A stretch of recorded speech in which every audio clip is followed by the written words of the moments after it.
A gente fala que matemática aparece em todos os conceitos, em todos os lugares, tem gente que ainda não acredita. Pois é, colocaram matemática misturado com gramática, acredita? Meu, um transtorno, né, na hora da prova, fala a verdade. Então acompanhe comigo esse vídeo para você entender do que eu tô falando. Vamos lá?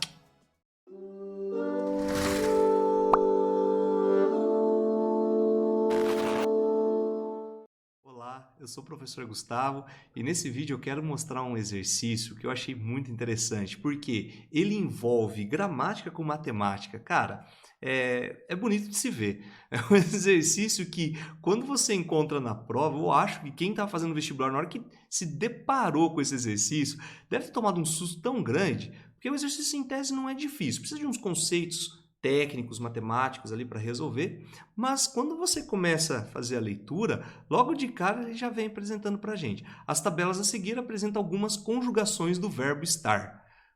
Aí você pensa, caramba, eu estou fazendo prova de matemática ou gramática, né? Aí você já começa a lembrar que estar é um verbo irregular devido às suas conjugações e tal, mas mesmo assim você foca ali, olha as tabelas, né? Olha a primeira tabela, a conjugação do verbo estar ali, ó, eu estou, tu estás, ele está. Aí você já vai lembrando ali que é presente do indicativo, né? Essa conjugação. Eu acho que é.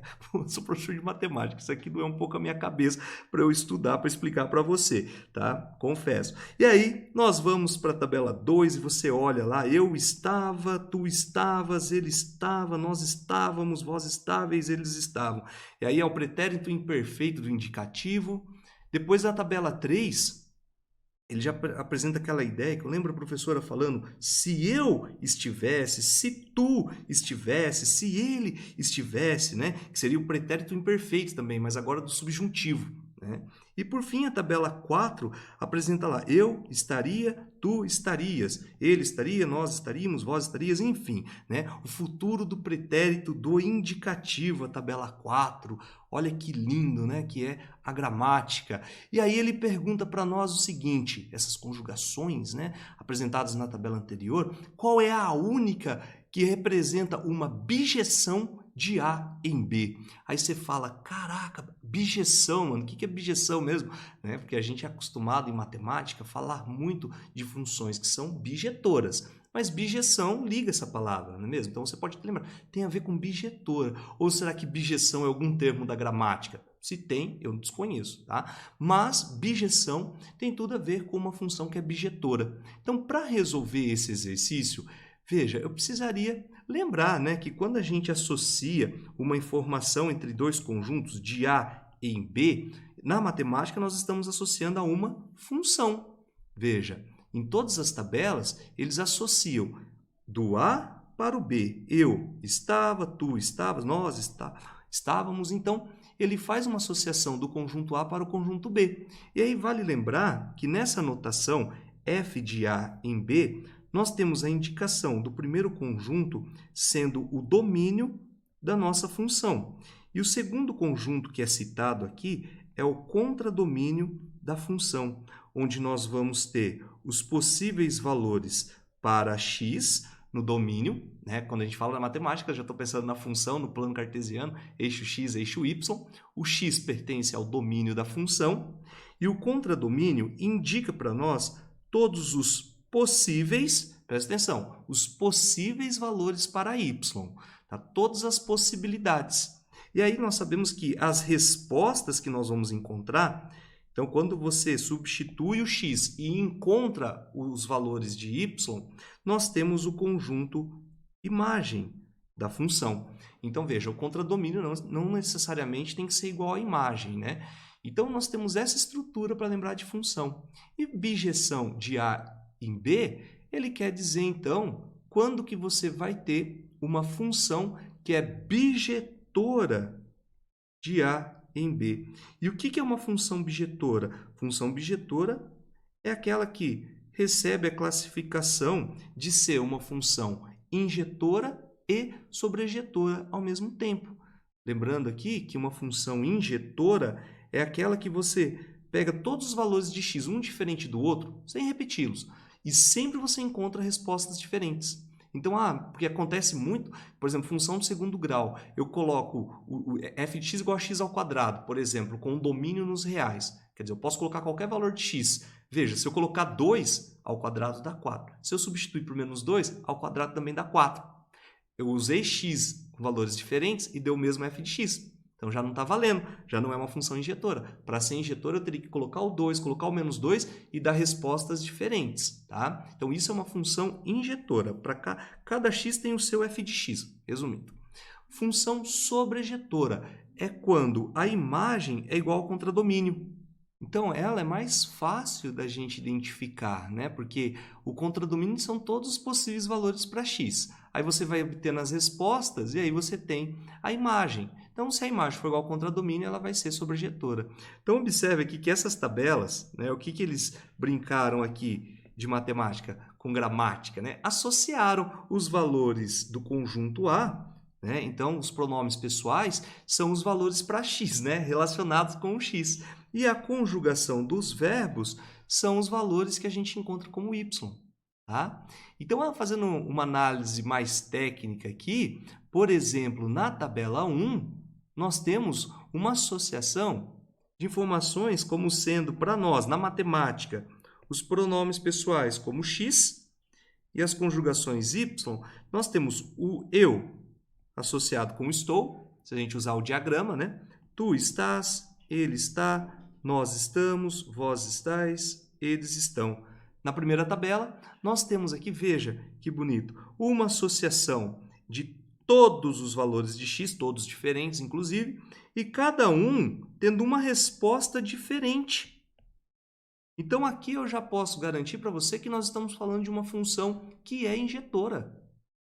E, consequentemente, é uma função sobrejetora também, porque todos os valores de y estão sendo utilizados. Vejam que as conjugações que apareceram na tabela, todas elas foram, de certa forma, utilizadas como resposta. Se tivesse uma outra palavrinha aqui, sei lá qual palavra, e não fosse conectada a um dos pronomes, então, beleza. Aí não seria mais sobrejetora, porque tem um valor que está fora, que não está sendo utilizado. E aí a imagem seria toda essa galera, né? E o contradomínio seria todos esses valores. Não é o que está acontecendo. O contradomínio e a imagem, eles são iguais. Então, é uma função sobrejetora. E ela é injetora também. Já sei que a resposta é a tabela 1, né? Já sei. Mas vamos verificar as outras, né? Para verificar se realmente quebra essa ideia matemática. Veja só, quando a gente faz a conjugação aqui do pretérito imperfeito do indicativo, o eu ele vai ficar associado com estava. Eu estava. Tu estavas. Veja, o ele estava. Lembra? É como se nós tivéssemos x com os valores diferentes. O x1 diferente do x2, mas eles estão com o mesmo f de x, o mesmo y. Olha lá. Então, isso já quebrou a ideia de ser injetora. E para ser bijetora tem que ser as duas coisas, injetora e sobrejetora. Então, já está fora. Mesmo as outras conjugações, né? Ó, nós estávamos, vós estáveis, eles estavam.